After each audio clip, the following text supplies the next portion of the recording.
Hello प्यारे बच्चों, welcome back. आज के जो इंपॉर्टेंट क्वेश्चन है, जो रिवीजन करना है, उसमें सिर्फ एक क्वेश्चन लिया मैंने। ठीक है, इसको स्प्लिटिंग मिडिल टर्म से करना है। जहां भी रूट्स में डाउट आते हैं बच्चों को, वहां बड़े कंफ्यूज हो जाते हैं।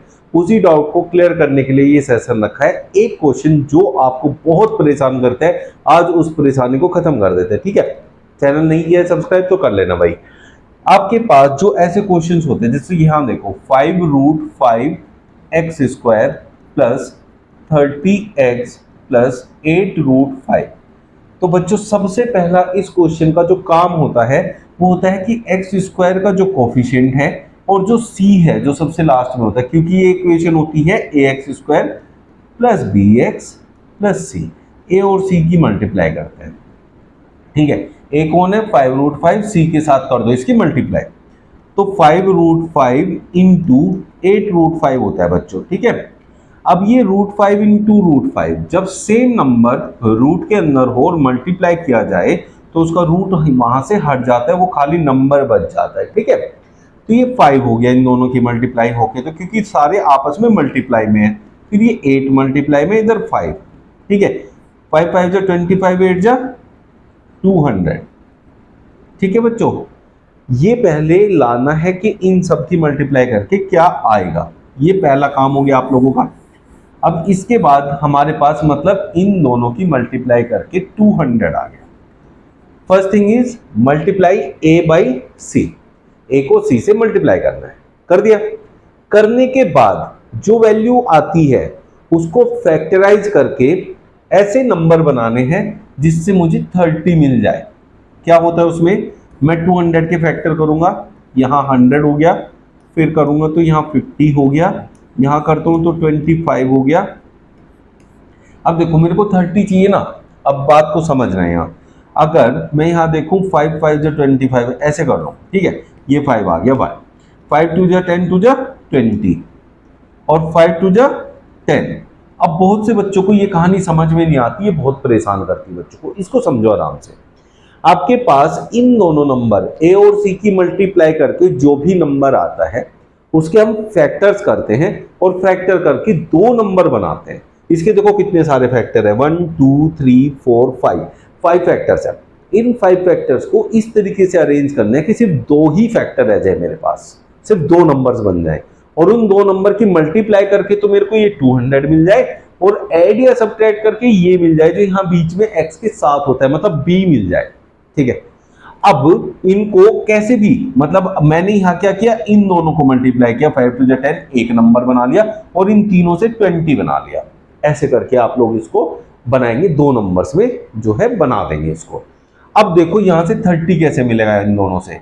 20 प्लस 10 जो होता है 30 होता है और मुझे 30 चाहिए। इट मींस 200 के जो फैक्टर्स हैं वो 20 एंड 10 है मेरे पास। 20 10 जा 200 and 20 plus 10 is equals to 30। ऐसे टाइप से आपको ये बनाना है।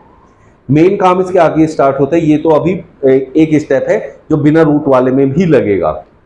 रूट वाले में क्या करना है, अब उसकी तरफ जाएंगे।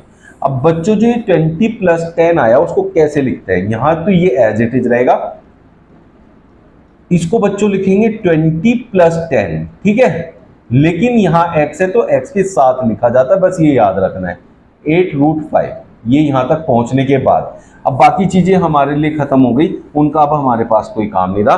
अब हमारे पास क्या है कि इन दोनों से जो जो कॉमन होगा उनको बाहर लिखना है, कॉमन निकालना है। इसमें से कॉमन कैसे निकलेगा?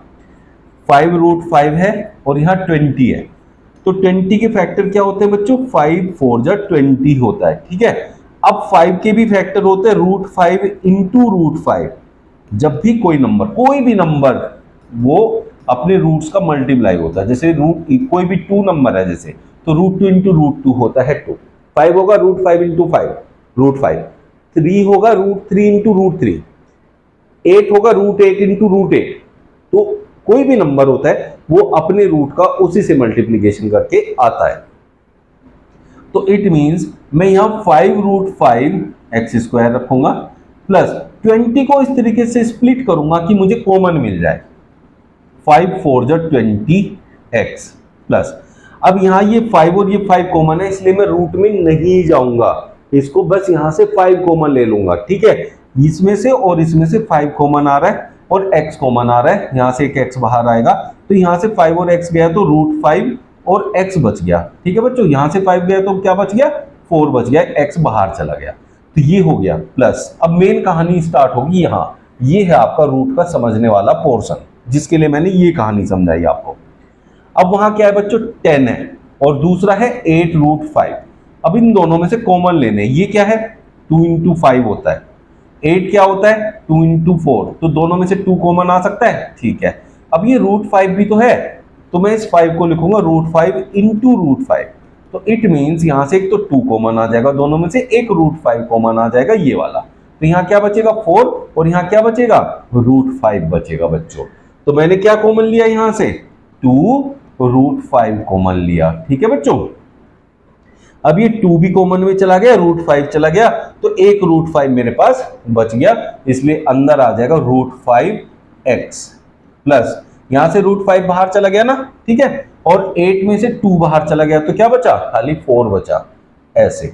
और इसमें एक बात याद रखना है, ये क्या बन गया 2√5x प्लस 4, तो ये दोनों सेम आने चाहिए, आगे ना देखो सेम क्यों आने चाहिए, क्योंकि कॉमन लेना है अगले स्टेप में, तो इन दोनों को कॉमन लेंगे, it will be √5x plus 4 और इधर ब्रैकेट में बचेगा 5x और प्लस में 2√5, ये आपका आंसर होगा।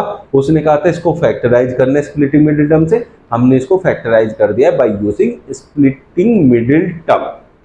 फिर भी किसी को कोई डाउट आता है तो कमेंट में लिखना। आज का रिवीजन क्वेश्चन यही था, जिसको भी इसमें डाउट आता था मेरे ख्याल से आज ये बिल्कुल क्लियर हो गया होगा। मिलते हैं कल फिर नए सेशन में, थैंक यू।